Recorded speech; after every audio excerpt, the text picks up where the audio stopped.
Olá, sejam bem-vindas e bem-vindos. Hoje a gente vai mergulhar num assunto que, para quem ama futebol, é onde a próxima temporada realmente começa, sabe? No planejamento. Exatamente. E o nosso foco é o Vasco da Gama. A situação lá é, no mínimo, curiosa. O clube já está projetando 2026. Pois é. Sendo que a final da Copa do Brasil de 2025 nem aconteceu ainda. É como, sei lá, preparar o jantar de amanhã sem ter terminado o almoço de hoje. É uma boa analogia. E para a gente entender o que está acontecendo em São Januário, nós mergulhamos no que tem saído na imprensa, principalmente numa apuração bem detalhada do portal GE. Que tem sido a nossa principal fonte, né? Isso, ela serve como um roteiro. Mas a nossa missão aqui é ir além de só listar quem fica e quem sai. A gente quer tentar decifrar a filosofia por trás dessa reformulação. Qual é o plano mestre da direção vascaína? E é fundamental entender que este é o momento mais estratégico do ano para um clube. Muita gente acha que tudo acontece em janeiro, na pré-temporada, mas olha, o trabalho pesado, a definição de rumos, acontece agora. É nos bastidores. É nos bastidores. É nesse período que direção e comissão técnica, se trancam numa sala para reavaliar cada peça do elenco. E não é só uma análise fria de estatísticas, não. É uma busca por um grupo que respira a mesma filosofia de jogo. Boa. E parece que essa filosofia no Vasco tem um norte muito claro. A própria reportagem destaca uma frase do técnico Fernando Diniz que parece ser um mantra, sabe? O filtro para todas as decisões. Uma frase forte, por sinal. Muito forte. Ele disse que os jogadores têm de honrar a camisa do Vasco. É isso, vamos usar essa ideia como a nossa bússola para analisar o que vem por aí.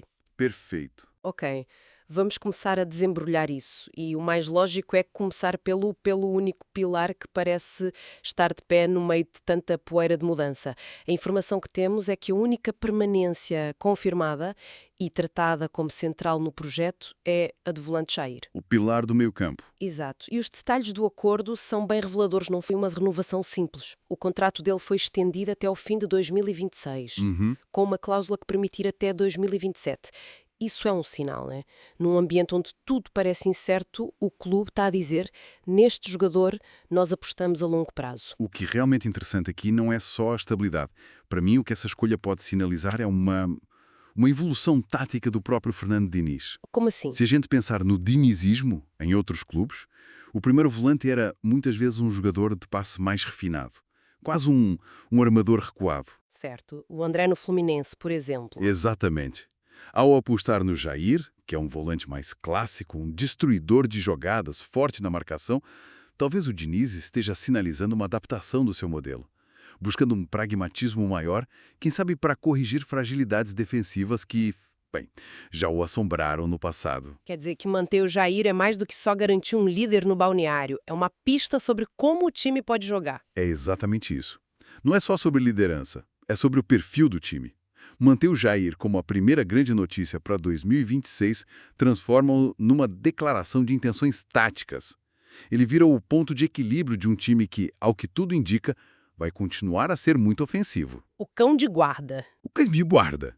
A mensagem é, teremos a nossa ousadia de sempre, mas com alguém protegendo a defesa. Isso também coloca uma pressão imensa sobre os ombros dele, né? Ele não é mais só um jogador. Ele é a personificação do equilíbrio que o Diniz procura. Isso muda a perspectiva. Então, se o Jair é essa âncora, o navio à volta dele está sendo, quase todo desmontado, a imagem que se pinta é de uma barca mesmo, uma limpeza profunda. Uma barca considerável. E cada saída conta um pedaço dessa história. A gente pode até separar essas saídas por categorias. A primeira, e talvez a mais comum no futebol, é a do fim de ciclo por questões contratuais. O caso do Paulinho. A informação é direta. As conversas para renovar não avançaram. Fim de papo. E aqui, para mim, entra de novo o tal filtro do honrar a camisa. Do ponto de vista do atleta, é legítimo ele procurar a melhor valorização financeira, claro. Com certeza. Mas da perspectiva de um técnico como o Diniz, que valoriza a entrega, o compromisso com o projeto acima de tudo, um impasse contratual pode ser interpretado como falta de alinhamento total. Ele pode pensar, se a prioridade não é estar aqui, então talvez não se encaixe. Não é pessoal, é profissional. Exato. Não é uma crítica ao jogador, mas uma afirmação da cultura que ele quer implementar. O projeto é maior que o indivíduo. Faz todo o sentido. E aí temos a outra categoria, a dos que estão fora dos planos técnicos, mesmo tendo contrato. Os nomes citados são o zagueiro uruguai, Maurício Lemos, e o chileno Jean David. Certo. O que é que está fora dos planos realmente significa nesse contexto? É só rendimento baixo? Raramente é só isso. Quando um clube fala em fora dos planos, está a falar de perfil. O Diniz tem um modelo de jogo muito, muito específico.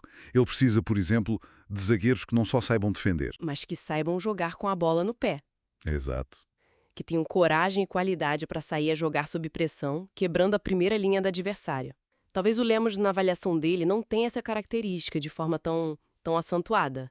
Entendi. O mesmo para o Jean David no meio-campo. Não significa que sejam maus jogadores, de forma alguma, mas que o DNA deles não combinam com o sistema. É como tentar encaixar uma peça redonda num espaço quadrado. É uma decisão estratégica para abrir espaço tanto na folha salarial como no elenco, para trazer jogadores que sejam peças perfeitas para essa engrenagem.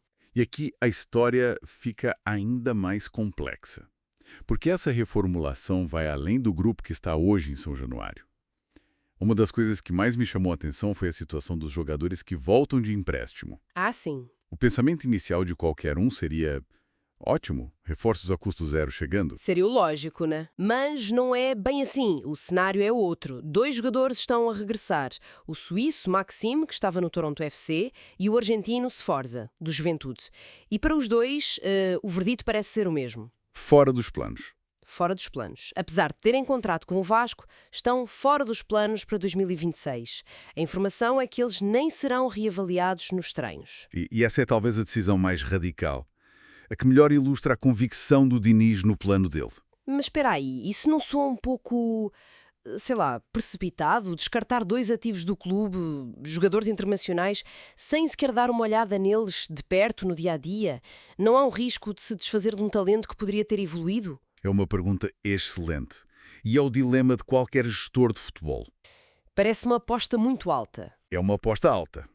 Do ponto de vista puramente de gestão de ativos, sim, parece um risco. Você pode estar a dispensar um jogador que poderia render desportiva ou financeiramente.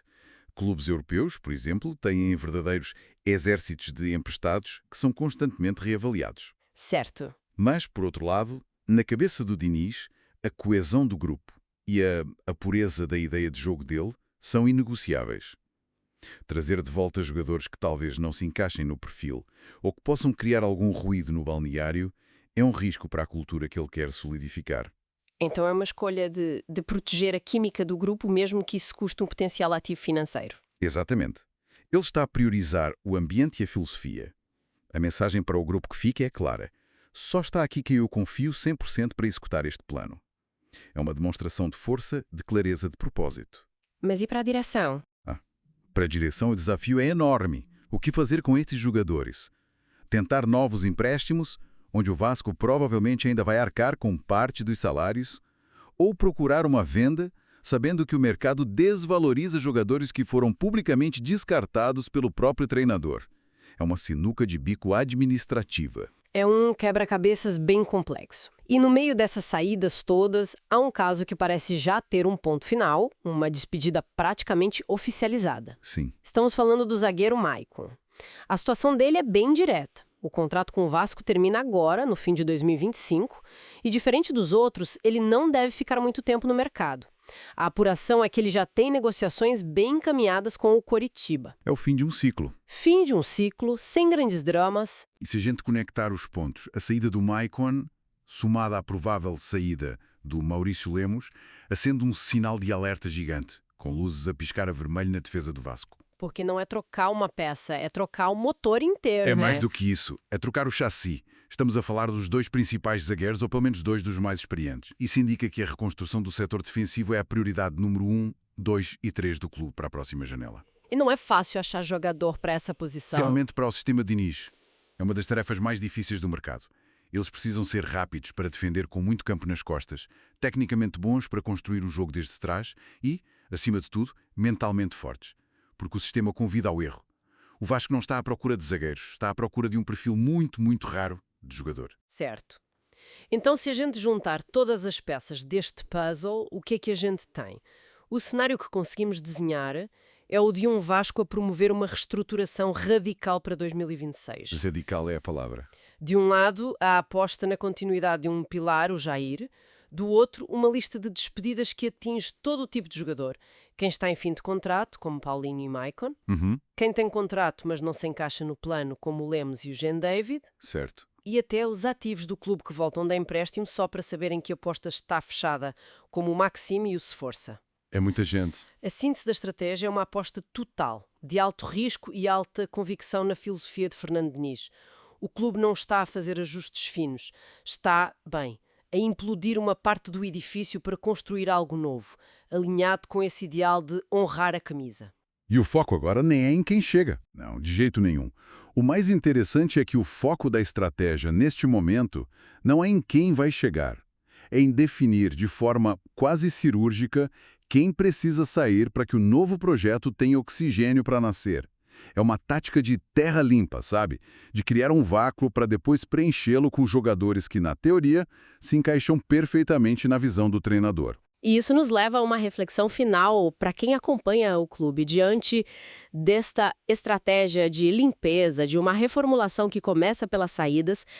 A grande questão para 2026 talvez não seja quais serão as grandes contratações. A pergunta é outra. A pergunta mais profunda talvez seja outra. Será que é possível fabricar entrosamento e identidade de equipa contra o relógio? Uma reformulação tão drástica, embora purifique o ambiente segundo a ótica do treinador, não corre o risco de transformar o início da temporada num caos, numa corrida desesperada para que um monte de jogadores novos aprendam um dos sistemas mais complexos do futebol mundial? É um risco enorme. A aposta é alta e a questão que fica é se essa terra limpa vai dar frutos, ou se vai criar um deserto difícil de atravessar.